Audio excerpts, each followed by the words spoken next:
Sportez-vous bien. Sportez-vous bien. L'actualité sportive en partenariat avec Intersport. Jean Sureda. Bonsoir à tous et bienvenue dans Sportez-vous bien, heureux de vous retrouver où nous allons pendant une heure parler de sport et uniquement de sport avec mes chroniqueurs et des invités acteurs du sport de haut niveau. Au programme ce soir les coups de cœur et les coups de gueule de nos chroniqueurs et Kevin Carrière nous présentera le Zoom de la semaine, sans oublier la question du jour, le débat avec les supporters dans le sport et enfin nous recevons un invité et quel invité, Fabien Pelouse, ancien international de l'équipe de France de rugby. Avec nous ce soir la première de 2021 de monsieur Lucas Serdic. Bonsoir Lucas. Bonsoir. Vincent Avellana. Bonsoir Vincent. Bonsoir. Marek Keta. Bonsoir Marek. Bonsoir tout le monde. Et Maxime Brossard. Bonsoir Maxime. Salut. Bonsoir messieurs. Bonsoir, Quel bonsoir. plaisir de... Vous voulez parler Lucas pour que les auditeurs se remémorent votre... Je suis content de vous revoir. Merci Jean Sureda. Comment ça va? Ça va très bien. C'est vrai qu'on ne s'est pas vu depuis longtemps, mais on a beaucoup parlé de Sochaux. Ah oui, ça on en a fait des débats sur Et Sochaux. vous me faites plaisir parce que Tout va jamais bien. je n'aurais imaginé que vous allez employer le mot Sochaux. Bah dès la oui, première. mais il fallait bien comme ça marquer le coup là de cette. Ouais. Je vous saoule avec ça en ce vrai. retour. Franchement, je vous saoule avec ça. Saoulé, c'est un petit mot.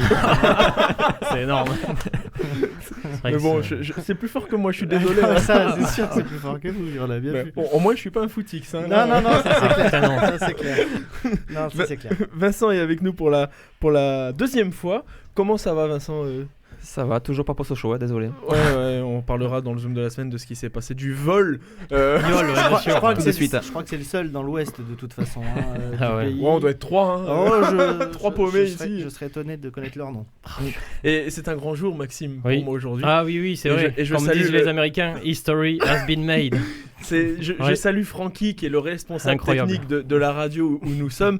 Et en fait, ça fait 3 ans que Sportez-vous bien existe. Ça fait 3 ans qu'on a un rituel, et Maxime est témoin. Ah ouais. C'est que tous les lundis, on fait une partie de ping-pong. Et tous les lundis, eh ben, il m'en met une. Tous les lundis, je prends 4-7-0, Ouais, 4-7-1, et je ramasse, et je ramasse, et je ramasse. Le miracle a eu lieu aujourd'hui. Eh oui. Je l'ai battu, et sévèrement en plus. 4-1. Merci le vent. Le vent a beaucoup joué quand Eh oui, même. mais bon. Mais là, Faut on jouer sent que je avec suis les éléments. professionnel. Ouais. Je remercie ma famille et mes parents d'avoir Ah toujours ouais, ça cru en c'était moi. beau. Moi je Vous avez assisté à ça, Maxime, ou pas? Ouais, je lisais le De journal loin, en fait. Pour être honnête, je l'entendais jubiler, moi je lisais le journal tranquille. Voilà. Marek, Ah oui, donc j'ai- vous le faites parler il- toutes les semaines d'un truc dont il se. Oh.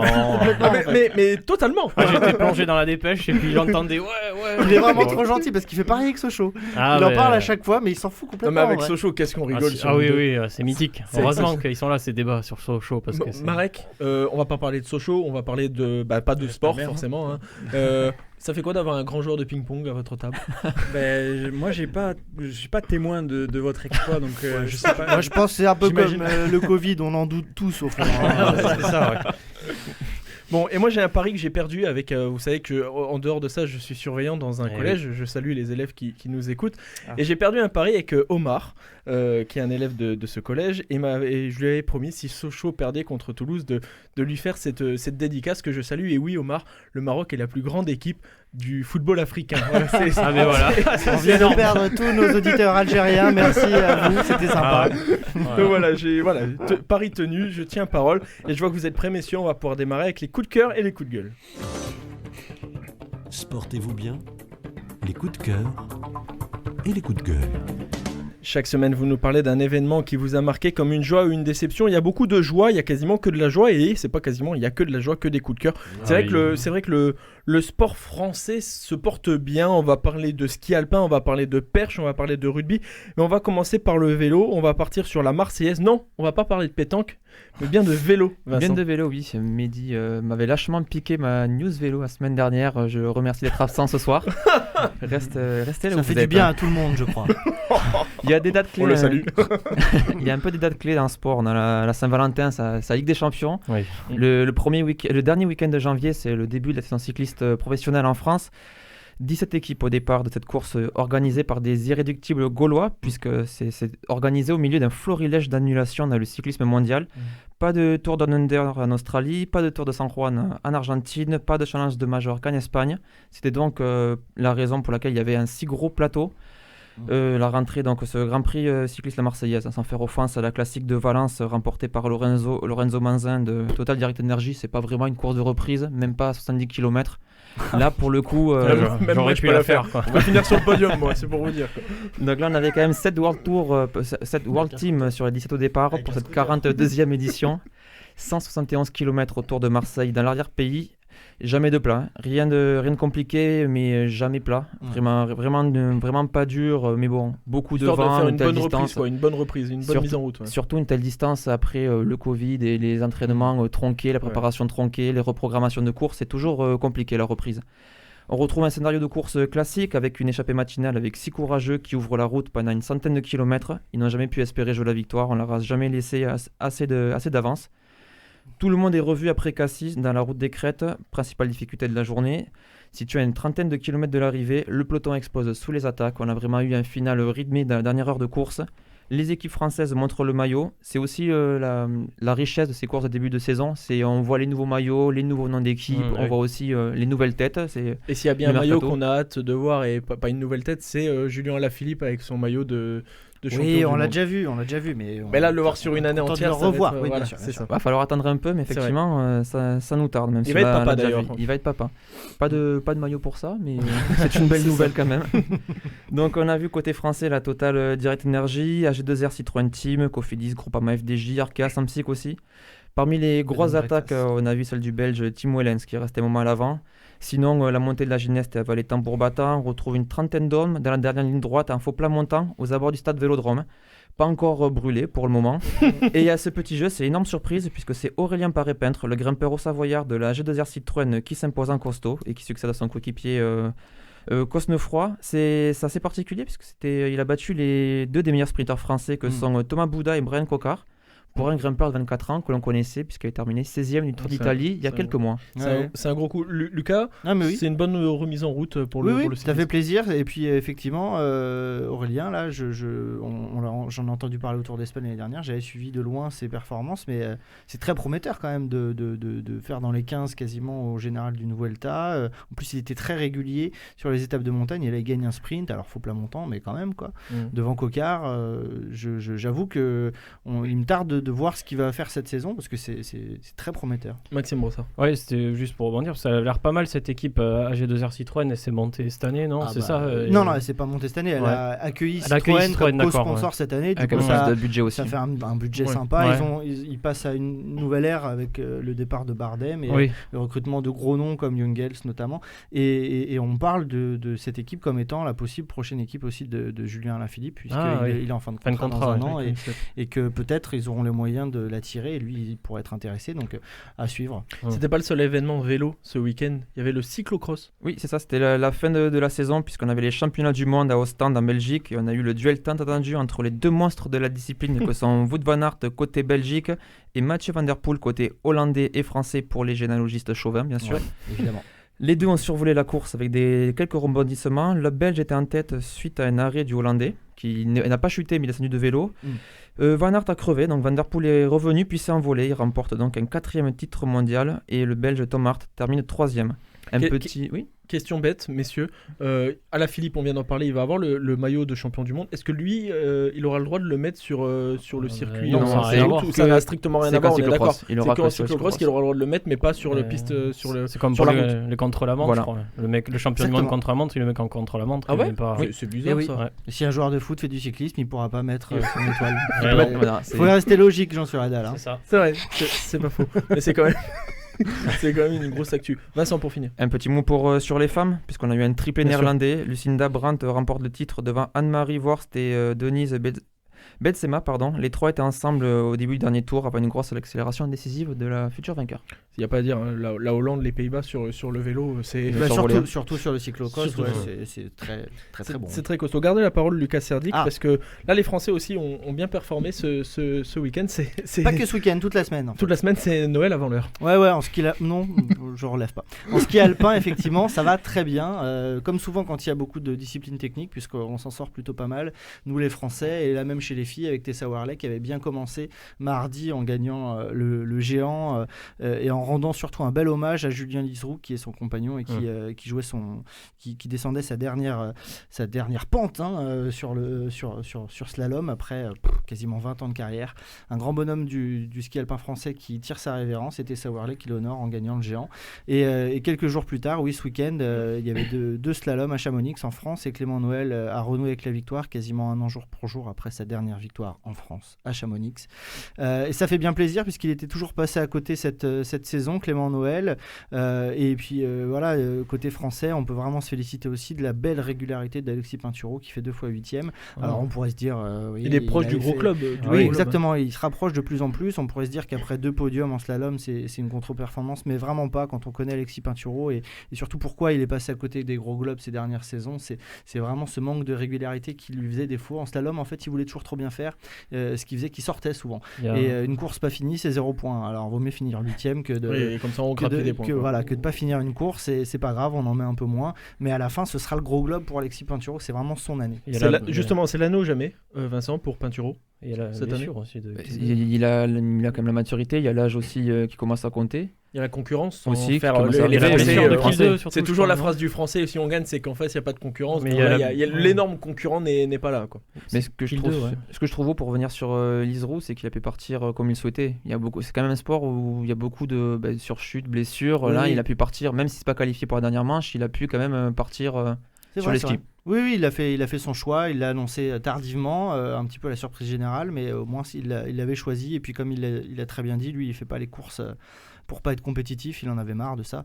Donc il va, comme sur sa vidéo, il l'a montré, il va se mettre sur son canapé avec une tasse de café ou de thé chaud, et il va regarder les copains descendre les pentes à sa place. Je vais vous donner la parole, Marek Keta. Il y en a un qui prend les distances sociales, mais avec le sol. C'est Renaud Lavillenie qui monte à 6 mètres. Et oui, Jean, aujourd'hui, une bonne nouvelle pour Renaud, dont personnellement, je n'avais pas vraiment entendu parler, sauf depuis le premier confinement où on le voyait s'entraîner dans son jardin. Il avait un sacré jardin pour s'entraîner à la perche quand même. Parce que image impressionnante. Parce que moi, sur le balcon, je peux pas. La tête des voisins surtout. Oui, c'est ça, c'est clair. Vous pouvez faire un petit coucou aux voisins.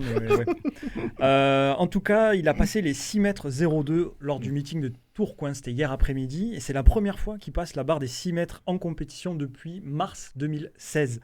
Ça faisait 5 ans presque. C'était son record du monde ou pas? Son record, il est C'était avant? C'était après son record du monde. C'était après. Okay. C'est 6 mètres 16 son record du monde. Exactement. Qui a été battu par... 2 fois battu par... 2 fois battu, oui. Battu... Duplantis. Duplantis, oui. 6 mètres 17 et 6 mètres 18. Parce que si c'est 2 mètres le record du monde, je vais le battre. Méfiez-vous. Même 2 mètres à la perche. La gravité n'est pas avec nous. Franchement, j'y crois pas du tout. La technique. Non mais Duplantis d'ailleurs. Non mais c'est pas faux. Oui, il a raison. Attendez. Non mais Duplantis du coup qu'on appelle Mondo, du coup détenteur du record du monde actuel. D'ailleurs le record du monde qu'il avait battu il y a presque un an. C'était dans les eaux de février, je crois que c'était 14 ou 18 février. Bref, Duplantis, 21 ans, qui en fait se tire la bourre avec Lavillenie là. Lavillenie qui avait en fait déjà performé vendredi dernier. Il avait passé 95 exactement. Donc très bien pour Renaud qui en 3 compètes passe les 6 mètres. Donc ça lui ouvre vraiment des perspectives pour Tokyo. Et puis c'est un espèce de soulagement aussi. Ça fait quand même, pour un perchiste, c'est quand même très symbolique de passer ces 6 mètres 02, d'autant plus qu'on sait que éventuellement ce sont des distances, enfin c'est sûr que c'est des distances qu'ils vont devoir battre cet été. Voilà, à 6 mois de... 6 mois des JO, c'est une bonne nouvelle de passer la barre des 6 mètres. Voilà ça. Puis même pour Lavillenie et surtout pour la concurrence, de dire, on pensait qu'il était mort, mais non, le gaillard, il est toujours là. Il est toujours là. Bon, ça se tire la bourre entre Sam Kendricks, l'américain. Lui, il est à 6 mètres 06 en record personnel en outdoor à l'extérieur et 6 mètres 01 en indoor. C'est du lourd. Et évidemment, Duplantis, quoi. Duplantis, une concurrence très saine d'ailleurs entre les trois. Ça, c'est bien avec la perche. Oui. Lucas Serdic. Oui, en voilà un à qui le report des JO a clairement profité parce que il y a un an, franchement, on n'aurait pas donné cher de sa peau pour les JO de Tokyo, et là, il se relance très très très bien. Alors je veux pas jusqu'à dire qu'il a une vraie chance de médaille d'or parce que Duplantis il a une telle marge, il est tellement impressionnant à seulement quel âge, 21 ans. 21 ans. C'est monstrueux. Bon, voilà, mais un podium, pourquoi pas, ou le titiller, une belle bagarre, et puis on sait jamais, les Jeux Olympiques à 21 ans, peut-être qu'il va trembler des genoux, le Suédois, on ne sait pas, et une surprise est possible, quoi. C'est vrai que l'avantage de la Villény, c'est que lui, les JO, il en connaît. a 2, quoi. Ouais, il en a il a 2 Olympiades, mais il a un il a titre une médaille olympique. d'argent à Rio, mais il sait ce que c'est, quoi. Puis il a 34 ans. Il a plus rien à perdre, voilà, c'est clair. Mais moi, je le vois bien, il va partir dans les 6,65, dans les 6,65 m, dans les soixantaines. Peut-être que les jeunes, eux, vont viser plus haut dans les premiers sauts. 5,60. Et aller direct dans les 5.6,80, mais 5. dans les 5,80, oh là là. On a compris. Une très grande perche. Mais pourquoi pas voir Renault sur le podium, ça c'est sûr. Partir à la tête haute. C'est ça. Exactement. Maxime Brossard, on va en parler tout à l'heure avec notre invité Fabien Pelouse pour le tournoi de destination, mais vous, c'est votre coup de cœur. Samedi, forcément. Le retour du tournoi de destination, la France va en Italie. Et ben voilà. Mais c'est d'une façon globale. Oui, parce que je pense que les vrais amateurs de rugby vont plutôt regarder Angleterre, Écosse ou Pays de Galles, Irlande. Les deux, enfin. On va quand même regarder la France, c'est sûr, mais si c'est quand même pas l'affiche qui fait le plus rêver de cette première journée. Mais c'est vrai que ça va c'est pas plus mal, n'empêche que l'équipe de France commence par l'Italie pour on va dire la mise en jambe sans manquer de respect à l'Italie. Je pense que normalement ça devrait bien se passer pour nos bleus, surtout que là la petite différence elle est que par contre maintenant on a l'étiquette de favori qui est clairement collée et pas dans le dos, elle est sur le front là. Donc il va falloir assumer. On va voir un peu comment se comporte cette équipe, justement. Ça va être intéressant de voir comment elle se comporte en ayant justement l'étiquette de favori, en devant gérer cette pression. En fait, ça va être quand même quelque chose de différent à aborder. Et si tout se passe bien, il pourrait y avoir une finale dès la 4e journée à Twickenham avec donc Angleterre-France. Voilà, c'est ce qu'on espère. Voilà, pas grand chose de plus à rajouter. Il faut que les Bleus confirment, mais il y aura juste quelques changements, on va dire, notamment avec la blessure de Ntamak. Et puis il va y avoir aussi Vakatawa qui s'est pété le genou. Yacha qui est un bon remplaçant qui est pas là. Ouais, après on a Bourgarit qui est pas Bourgarit, voilà. Donc on a tellement de solutions que j'ai l'impression qu'on est quand même assez blindé. Donc à voir. C'est ça, messieurs, cette année, c'est confirmé, parce que l'année dernière il y avait plus ou moins l'effet de surprise, une équipe confirmé, de France qui se réveille et qui fracasse tout. Là c'est la confirmation, c'est une obligation de confirmer la cette année. Oui, c'est une obligation, mais après alors Maxime a effectivement souligné le fait qu'on ne savait pas trop comment ils allaient gérer la pression. Je suis pas tout à fait d'accord. Moi je trouve que c'est des joueurs qui ont déjà montré que la pression ils la supportaient très très bien. J'ai peut-être une confiance aveugle, mais quand je vois ces gamins jouer, que ce soit avec le Stade Toulousain pour la plupart, parce qu'il y en a beaucoup qui jouent au Stade Toulousain, ou avec l'équipe de France, les grands rendez-vous, j'ai vraiment pas l'impression que ça les effraie. Et j'espère qu'ils me feront pas mentir. Il y aura aussi un petit coup de larme par rapport à ce tournoi, c'est forcément l'absence de public, puisque quand il va y avoir des matchs mythiques comme par exemple au Principality Stadium avec le Pays de Galles, on a l'habitude d'entendre les hymnes, ou à Murrayfield où l'ambiance est absolument exceptionnelle.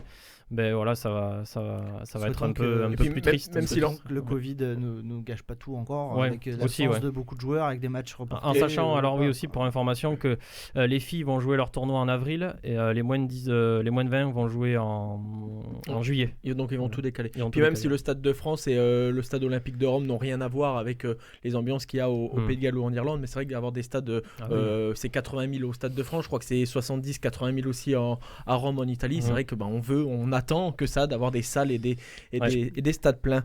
Merci messieurs, on va pouvoir passer au Zoom de la semaine. Le Zoom de la semaine, on avait parié malheureusement sur un très grand match le week-end dernier. On avait parié sur Sochaux-Toulouse. Je donne 2-1 pour Sochaux. Vincent. Je vais dire 1-2 Toulouse. Marek. 0-2. Coraline. 1-1. Kevin. 3-0 Toulouse. Romain. 3-1 Toulouse. Mehdi. 0-0. Maxime. Je vais ressortir le légendaire 3-3. Donc le vainqueur cette semaine, c'est personne, parce que Sochaux a perdu. Donc j'ai décidé. J'ai décidé. Vous auriez donné quel score, Lucas?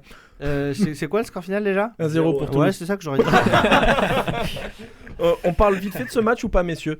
On va parler du TFC de toute façon dans pas longtemps, mais Sochaux a été volé, on est d'accord, Vincent? On n'a pas vu le même match, clairement. Toulouse méritait amplement la victoire. Le terrain était indigne d'un sport professionnel. L'arbitrage était vraiment... un petit peu, bon d'accord. Première mi-temps un peu légèrement à l'avantage de Sochaux, la deuxième clairement elle était à l'avantage de Toulouse, on est totalement d'accord. Beau gardien, les deux côtés. Oui. Et Dupé il a fait un match. on va parier maintenant sur le TFC. Encore une fois sur le TFC. Pourquoi le TFC ? On aurait pu parier sur Montpellier, Toulouse-Montpellier au handball, mais pour une reprise, j'avais pas envie d'envoyer le zoom, mais on l'annonce. Vendredi, retour de la Lidl Star League avec un énorme match pour Toulouse d'entrée contre Montpellier. Mais on va rester sur le TFC. On va parier sur les 2 matchs du TFC.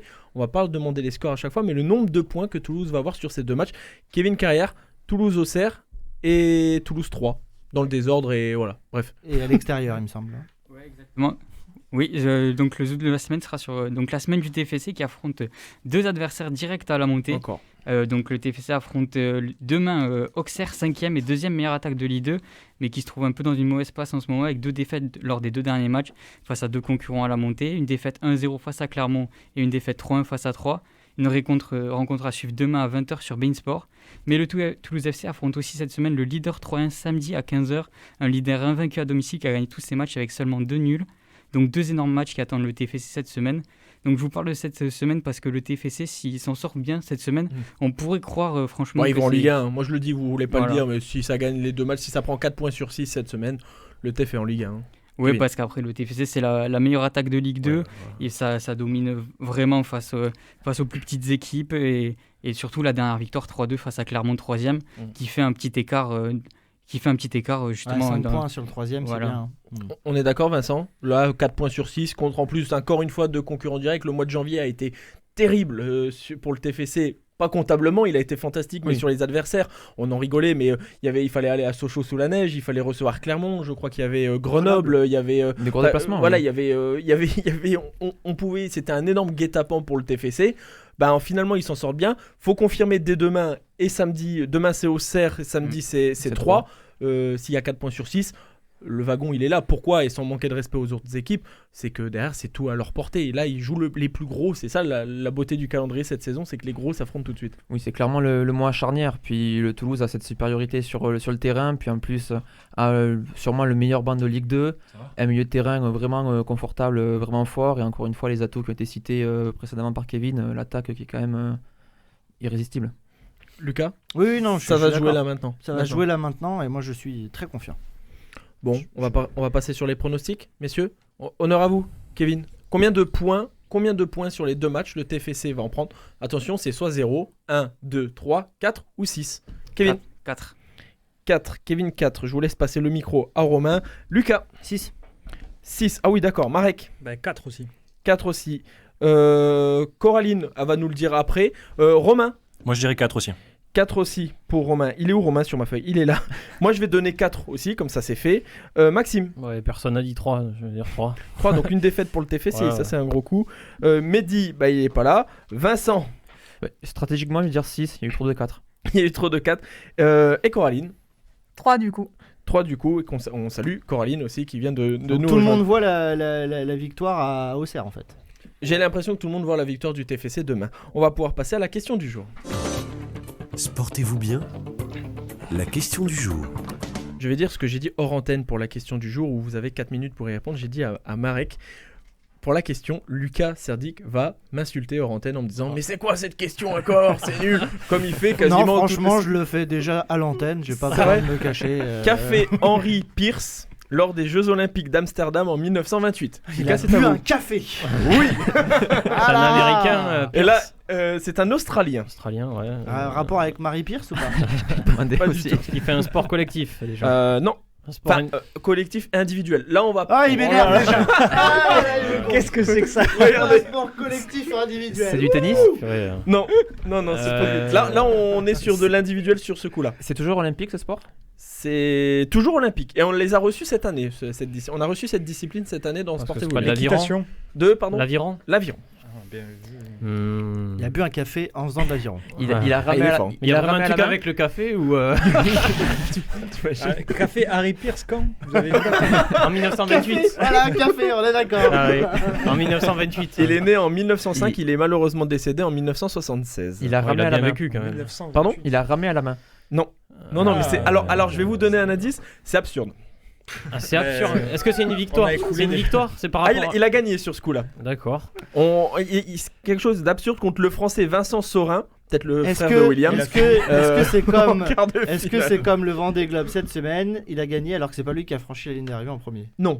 Il a Ça aurait utilisé. pu être ça, gagné hein, alors. pour de rire, hein. Quand j'ai vu cette arrivée du Ouais, Vendée ça. Globe, je me suis dit Jean Sureda, dans 15 ans, il va me poser cette question. Qu'est-ce qui s'est passé au Vendée Globe en 2021 à votre avis Est-ce que c'est un rapport avec l'embarcation? L'embarcation, Le non. bateau prenait l'eau, il a gagné quand même. Non, alors il a gagné, il est d'ailleurs champion olympique. Il a Et là, on fini- était en quart de Il finale. a fini à la nage. Non. Non.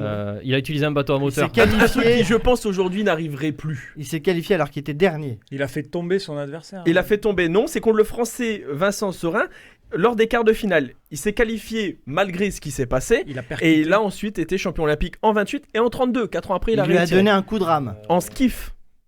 Skiff, c'est seul. Du coup. C'est seul. C'est seul, ouais. Rome seul. C'est Non, pour c'est ça un que je vous sport, ai... un collectif individuel. Et c'est ça, Ouais, mais c'est ouais, ça. C'est des fois collectif à 4, à 6. Tu m'énerves.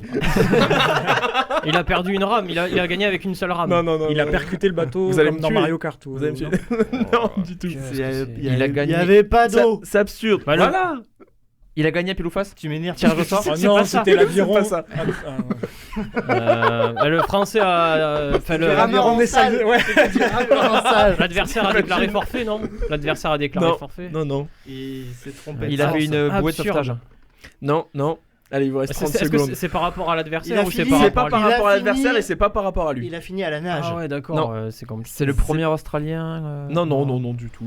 Enfin, en l'occurrence, oui, mais c'est pas important. Ah. Purée, alors là, c'est vraiment impossible. Il avait peur de l'eau? Il avait des brassards. Il avait pas de jambes. Ah, je Non. vois pas du tout là. Non, vraiment. mais vous allez. Allez, il vous reste 10 Il secondes. était aveugle. Il était aveugle. Il Bah oui. était sourd. Il était sourd et aveugle. C'était un e-sport. Il était gaucher? Il était- Non, je vais vous donner la réponse. Non. Lors des quarts de finale des Jeux Olympiques d'Amsterdam en 1928 de skiff, l'Australien Henry Pearce a stoppé son bateau en pleine course pour laisser passer une petite famille de canards. Oh là là, c'est pas possible. Donc, il a gagné tellement insolent, il s'est arrêté pour laisser passer. C'est D'accord. c'est carrément, le mec, c'est du trash talk, c'est insolent quoi. Ce qui m'inquiète, Son c'est adversaire, il était quoi Ah ouais. c'était le français. ou- C'était le français. Il avait C'était un jamais... français. Ah, Ah, il mince. était à la rue complet le gars parce que là, Il faut t'imagines. transmettre ça à la Fédération Française de la Loose parce que je crois que là, Ah ouais, là, leur ça, c'est prochain incroyable. tweet, ça va être. C'est quand même formidable. Ah J'étais ouais. serein sur cette question. Je me suis dit jamais vous allez trouver. On Ouais. salue la famille de canards qui nous écoute. À partir de Ouais. demain, Oui, je vais ils ont faire été des anoblis, recherches très poussées Ouais. sur tous les sports possibles et je vais te fumer toutes tes questions, Jean Sureda. Ah, mais là, Je c'était vais quand même donner la réponse au improbable. bout de 10 secondes. Je sens que vous avez de la rancœur Je là, vais non tout savoir. Non, un esprit de compétition. Quelqu'un veut réagir sur les canards dans l'eau? Ils ont été anoblis par la reine. C'est vrai. Et donc il a réussi l'exploit donc de se qualifier en skiff et il est champion olympique en 1928 et en 1932. On va s'arrêter là, messieurs, on se retrouve dans moins de 4 minutes avec notre invité Fabien Pelouse, à tout de suite. Sportez-vous bien. L'invité. Notre invité a pour beaucoup le plus beau palmarès du rugby français. Logique, car Fabien Pelouse, avec ses 300 matchs avec le Stade Toulousain et plus de 100 avec l'équipe de France, a remporté 3 championnats de France, 2 Coupes d'Europe et 5 tournois des 5 et 6 nations. À un peu moins d'une semaine du tournoi des 6 nations, justement. Il nous fait le plaisir d'être avec nous ce soir. Fabien, bonsoir. Bonsoir à tous. Merci d'être avec nous en direct dans Sportez-vous bien. Je je vous ai présenté comme le plus beau le palmarès du rugby français. Question piège, est-ce que vous êtes d'accord avec ça? Un des plus beaux, oui, certainement, parce que j'ai eu la chance de jouer dans une bonne équipe et une bonne période. Enfin, dans deux belles équipes, avec bien sûr le Stade Toulousain, mais aussi l'équipe de France qui, à cette époque-là, gagnait pas mal de matchs. Ouais. Malgré ces nombreux titres avec le Stade Toulousain et l'équipe de France, est-ce qu'il y a un regret quelque part, une déception? On pense peut-être à une Coupe du Monde en 99 ou en 2003, 2007. Non, j'ai pas de regret par rapport à ça, par rapport au match gagné ou perdu. Vous savez, je crois qu'il y a une histoire destinée. On essaye évidemment de faire un maximum pour gagner tous les matchs si on peut. Oui. Mais il y a toujours quand même ce sacré ballon ovale qui rebondit d'un côté ou de l'autre et qui des fois sur ce rebond-là fait la décision du match. Donc il y a une part aléatoire. Et voilà, c'était mon destin de ne pas être champion du monde mais je le vis pas comme une frustration. C'est d'ailleurs toute la beauté du rugby, hein, ce ballon ovale. Le 15 de France débute le tournoi destination samedi en Italie. Vous avez joué 11 tournois destination et 5 destinations pour 5 victoires. Ça représente quoi pour vous le tournoi destination? Ça représente la tradition. En fait, c'est la compétition en fait qui représente la tradition. C'est vrai que la Coupe du Monde est beaucoup plus récente dans l'histoire du rugby. Et moi, quand j'étais gamin, hein, bon, j'ai un certain âge, mais j'ai pas un âge très avancé non plus.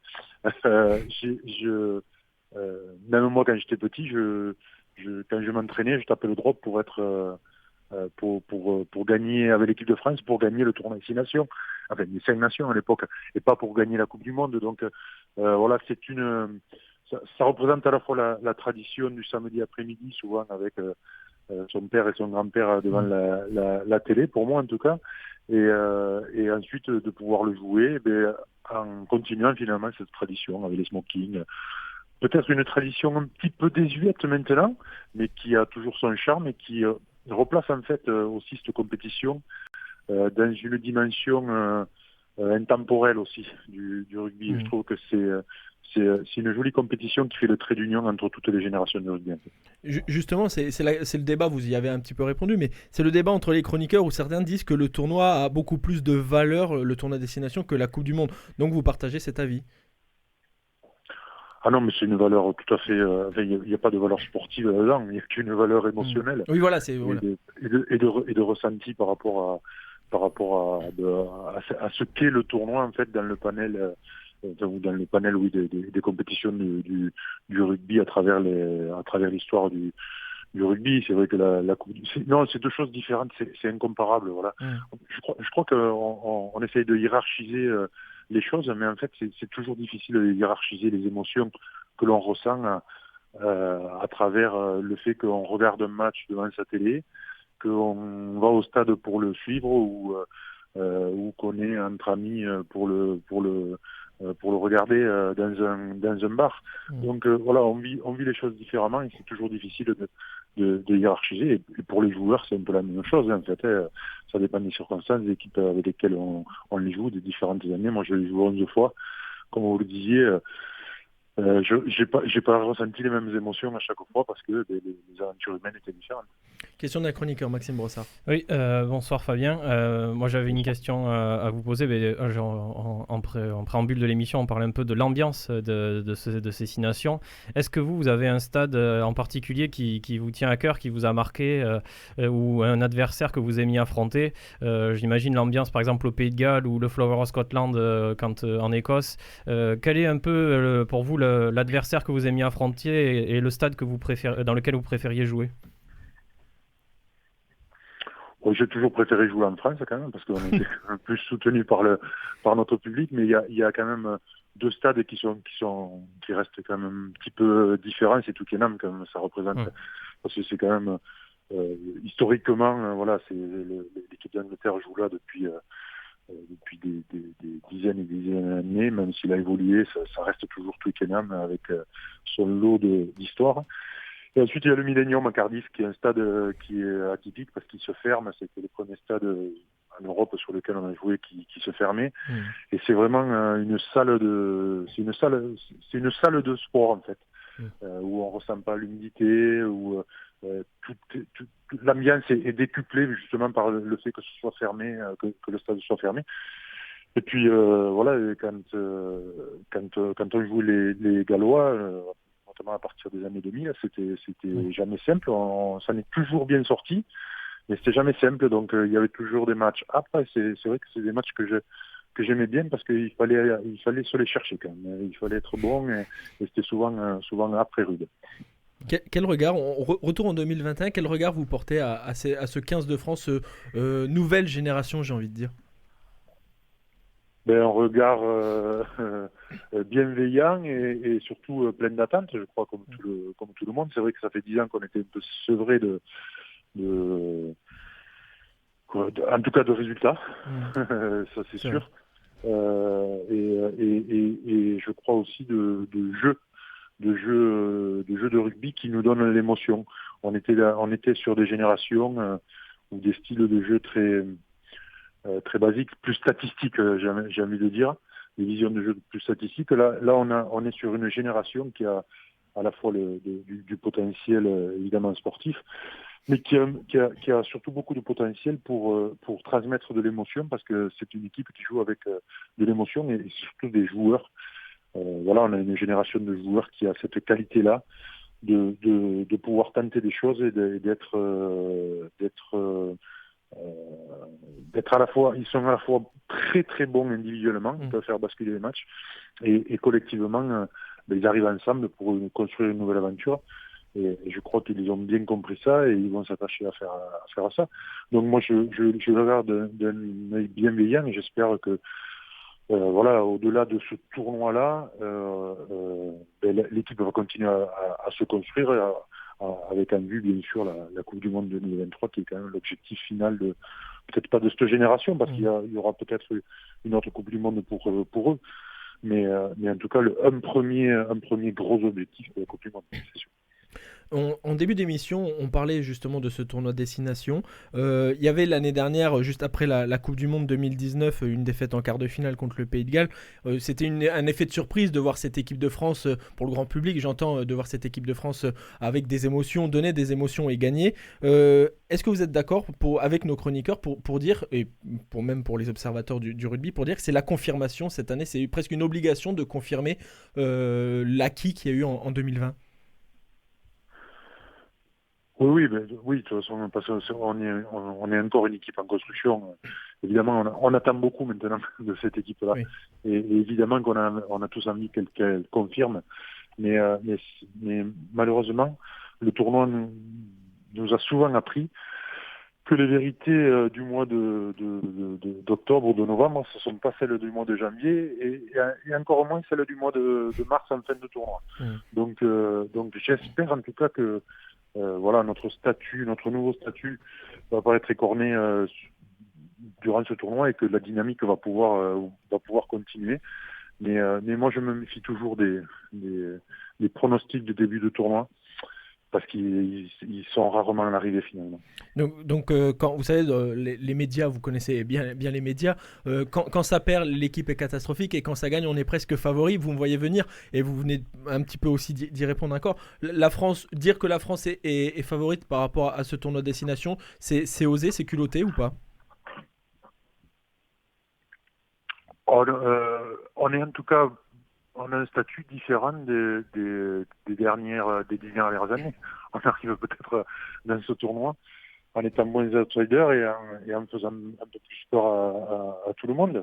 Donc, ouais, je crois qu'on a un statut un peu différent et avec des joueurs, encore une fois, qui vont vouloir progresser, vont vouloir construire leur histoire ensemble. Le gros avantage, c'est que on a encore rien gagné. Alors, on a procuré beaucoup d'attentes à tout le public, aux téléspectateurs, puisqu'il n'y a pas de spectateurs, évidemment.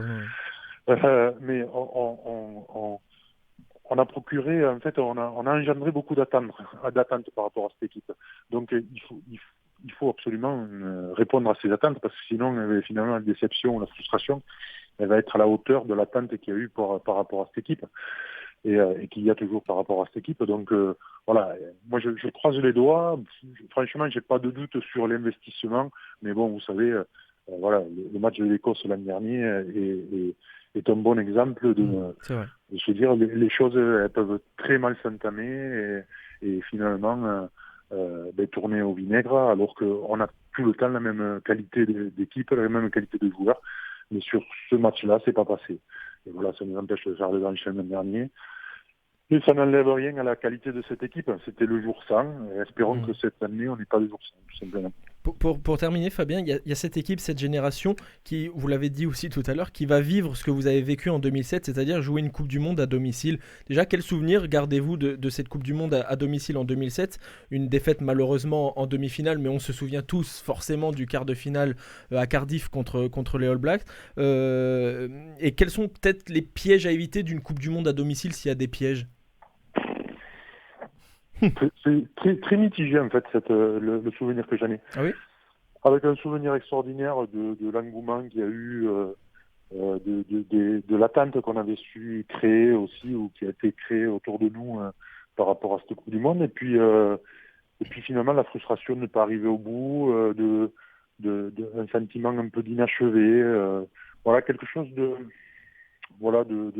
mitigé. C'est le fait d'avoir battu les Blacks en quart de finale qui vous laisse dire on a battu la meilleure équipe du monde, c'est dommage de ne pas aller au moins en finale. C'est ça qui vous fait avoir ce sentiment mitigé ou pas? Non, c'est qu'aussi on a perdu le match d'ouverture contre les Argentins, qui nous oblige finalement à jouer ce quart de finale, où on laisse beaucoup d'énergie. Et on perd finalement contre une équipe d'Angleterre en demi-finale qui n'était pas meilleure que nous, mais qui avait certainement à peine un peu plus d'énergie que nous. Parce qu'ils avaient tout simplement pas joué contre les Blacks la semaine d'avant. Et on a vu qu'à la dernière Coupe du Monde, quand tu joues les Blacks, même si tu les bats, la semaine d'après, c'est dur quand même. Parce que les Anglais... et c'est arrivé aux Anglais, justement. Ben ouais, en finale l'année dernière, il y a 2 ans, ils ont pas existé. Alors que personne ne pensait qu'ils pouvaient perdre cette finale, tellement ils avaient été maîtrisé leur sujet contre les All Blacks. Donc voilà, c'est ça aussi. C'est à la fois ce mélange d'avoir vécu un moment exceptionnel à Cardiff contre les Blacks en quart de finale, et cette frustration de ne pas avoir battu les Anglais qui n'étaient pas meilleurs que nous. À cette époque-là, on les avait battus 2 fois pour les warm-up avant la Coupe du Monde. Voilà, ils nous étaient pas largement supérieurs en tout cas. Et il y a des pièges à éviter pour le fait de jouer à une Coupe du Monde à domicile, de se croire peut-être arriver plus tôt, même si tout est relatif pour des sportifs professionnels de haut niveau, je pense pas que ça existe. Mais est-ce qu'il y a quand même 2-3 pièges pour une Coupe du Monde à domicile? Ouais, c'est se couper un petit peu de la pression.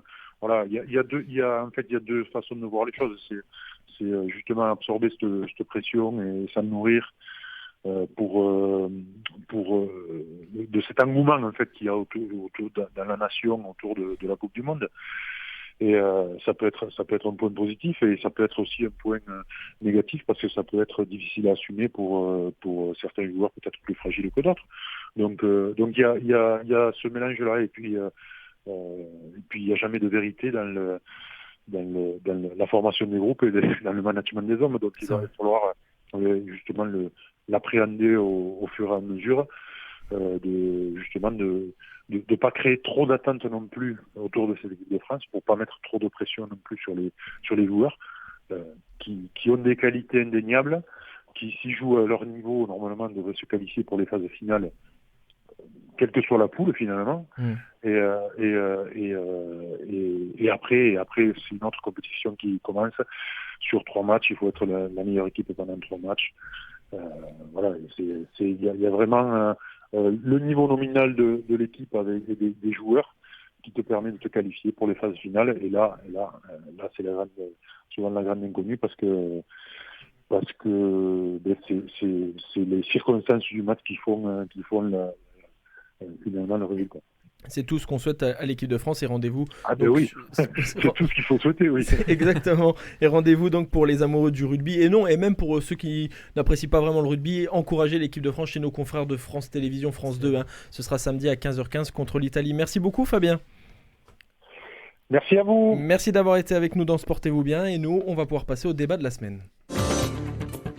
Sportez-vous bien. Le débat. Marseille-Rennes reporté samedi en raison de débordements des supporters au centre d'entraînement de Marseille. Des images rares, heureusement, mais que l'on voit paradoxalement de plus en plus sous différentes formes, comme envahir un terrain ou demander aux joueurs de venir de s'expliquer à la fin des matchs. Des pratiques de plus en plus courantes qui amènent à une question, messieurs, et c'est à celle-là qu'on va essayer d'y répondre. Les supporters prennent-ils trop de place dans le football et globalement dans le sport en général? Mais là, on va vraiment parler peut-être quasiment exclusivement de football. Lucas? Non. Marek? Non. Maxime? Dans le foot, vous dites? On va mettre général, mais c'est vrai qu'on va beaucoup plus se fixer pour moi, dans le foot, oui, clairement. Oui. Et Vincent? Non.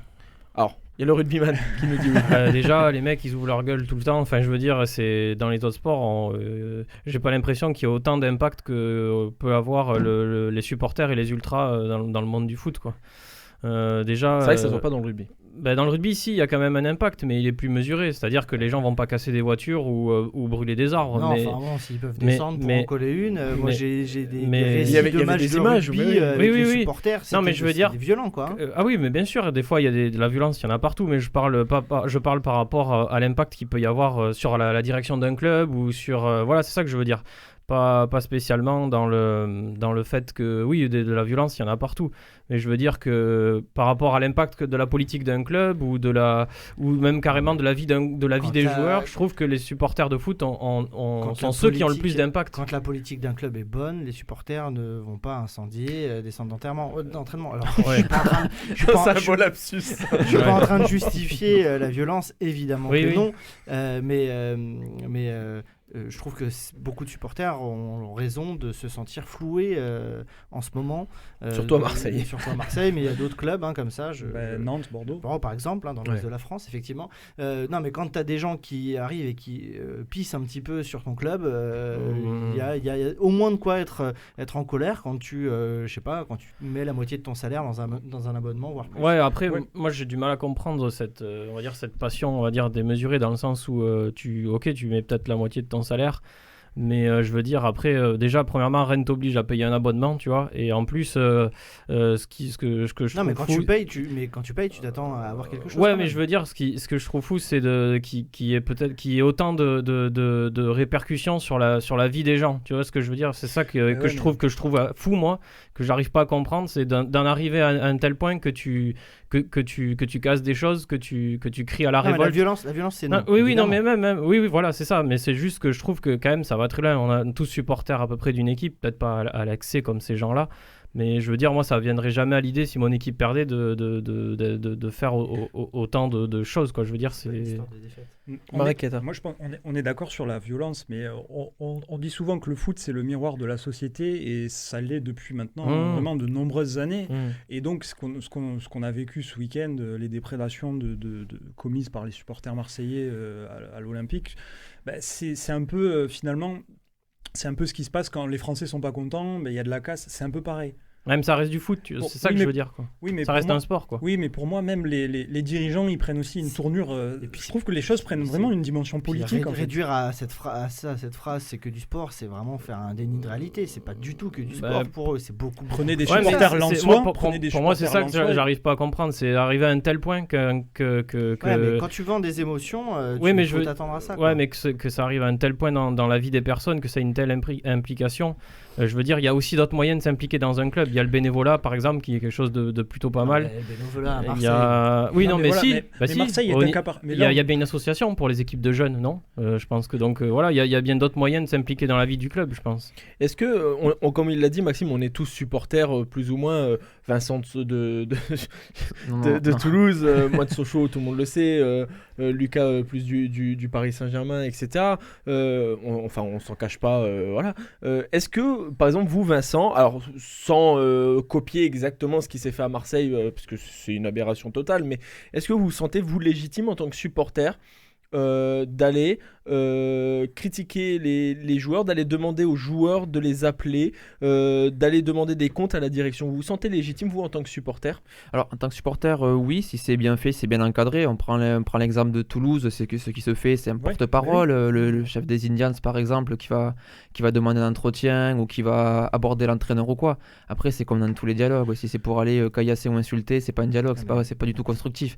Mais en tout cas, oui, le supporter, c'est quand même le premier témoin et c'est aussi le premier juge de ce qui se passe dans un club de sport. Et pour moi, dire que ces supporters marseillais, ce ne sont pas des supporters, pour moi, c'est un peu facile de dire ça, parce que c'est un peu nier. Ça veut dire qu'il n'y a que la direction qui a raison, et le mec a tort. Ça veut dire qu'on se refuse à admettre déjà qu'il y a un problème et donc à le résoudre. Et puis je pense que la réaction, elle est proportionnée au degré d'engagement qu'ils ont envers leur club. Alors moi, je suis un supporter de salon, donc non, je me sentirais pas légitime d'aller caillasser le bus ou d'aller demander des comptes à la direction. Mais ceux qui vont au stade tous les week-ends week-end, qui préparent les tifos, qui préparent les déplacements, vont en déplacement, qui consacrent une grosse partie de leur vie à ça, et en plus qui sont appelés par la direction. Je veux dire, ils sont contents qu'il y ait des supporters, les gars.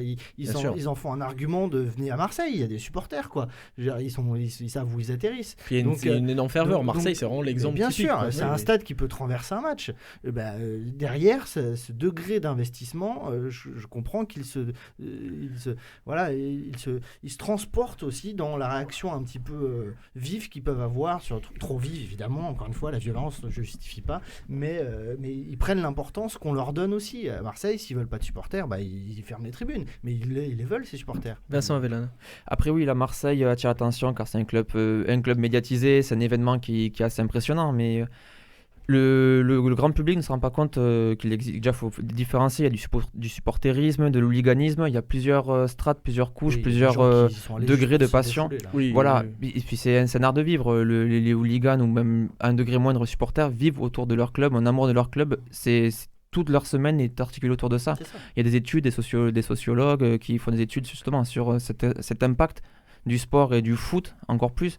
Et je pense que le grand public s'en rend pas compte et ne comprend pas ces débordements. Clairement, moi je suis l'exemple du grand public qui comprend pas. Moi je comprends pas comment on peut en arriver à ce point-là. Ça t'intéresse pas. Si, moi je suis passionné par le sport, je veux dire, mais c'est vrai que moi je comprends pas. C'est foot quand même. Mais moi, mais je comprends pas comment. Que c'est vraiment le foot. Moi j'ai l'impression que c'est vraiment propre au foot, ce côté ultra quand même. C'est pas qu'une histoire de foot, parce que tu vas dans les Balkans pour le basket. Oui, c'est vrai. Peut-être, mais je veux dire après, par rapport à ça, c'est vrai que c'est le foot qui ressort en premier souvent quand il y a vraiment des mouvements ultra, des choses comme ça. Et cette passion-là, moi des fois, je veux dire, ça me dépasse. Je comprends pas comment on peut vouer autant sa vie. Ou alors si on voue sa vie à un club, on fait du bénévolat. Je veux dire, pour le club. C'est pas du tout le même engagement. Mais je trouve que moi, justement, c'est l'engagement. Il faut les deux. C'est la meilleure pour moi, c'est la meilleure façon de représenter son club. Je vais parler pour Blagnac, mon club de rugby, par exemple. Je sais que moi, jamais je ferai un club d'ultra ou quoi, mais je veux dire. Je vois bien contre le président. Ça fait 7 ou 8 ans que je suis bénévole, et moi, ça m'apporte presque plus en tant que bénévole. Je trouve que vraiment d'être supporter, juste d'aller dans les tribunes, et si les gars gagnent pas, de leur gueuler dessus. Il faut de tout dans un club. S'il n'y a pas de supporters, il n'y a pas de vie. On voit bien en ce moment. Le foot a tellement pas de saveur. Je pense qu'on peut supporter sans aller trop dans l'excès. Et encore une fois, on comprend les agissements de supporters, mais bien évidemment, et je le répète encore une fois, on ne les défend absolument pas. Marek Eta. Non, mais si ça marche aussi dans certains clubs, c'est parce qu'aussi il y a une cohérence entre la direction et les supporters. Et là, si aujourd'hui ça casse, c'est qu'il y a un souci. C'est qu'on est face à deux visions complètement différentes. Pour Marseille, c'est le cas typique, c'est Franck Macourt, c'est une vision technocratique, marketing du foot, face à des mecs passionnés. C'est Hérault qui est une pipe complète, il faut le dire aussi. Moi, désolé, je le dis. Après, c'est lui qui l'a mis là, évidemment. S'il veut, il le change. Mais... Donc à partir de là, c'est normal que ça casse. Est-ce que les supporters, pour terminer là-dessus, je vous donne 30 secondes, les supporters, ils doivent être plus considérés en France? S'ils ne le sont pas, ils brûlent les centres d'entraînement. Effectivement, il faut qu'ils soient plus considérés, en tout cas quand ils ont raison, de se plaindre. Ils se plaignent quand même rarement pour des mauvais, à tort. Là, en l'occurrence, c'est pas les fans de Paris qui gueulent là contre Paris. On a gagné, on casse tout. Ça n'existe pas. Ça n'existe pas, ça. Ou alors ils cassent tout, mais pas de joie. Non, mais puis voilà, on parle de troisième homme. C'est eux aussi qui font le club, quoi. On l'oublie trop souvent. Regardez, maintenant on a personne. Comme on dit, les présidents, les entraîneurs passent, mais les supporters, ils restent fidèles aux couleurs. Donc voilà. C'est ça. Mais je pense que c'est une bonne façon de conclure ce débat. Faites l'animation. Allez-y, je voulais finir l'émission. C'est vous qui faites les conclusions et qui envoyez. C'était une bonne fin de débat, messieurs. Merci à Coraline et Yannick à la réalisation et Romain également. Merci à vous, messieurs. Nous, on se retrouve lundi prochain avec le Toulouse Olympique. À lundi.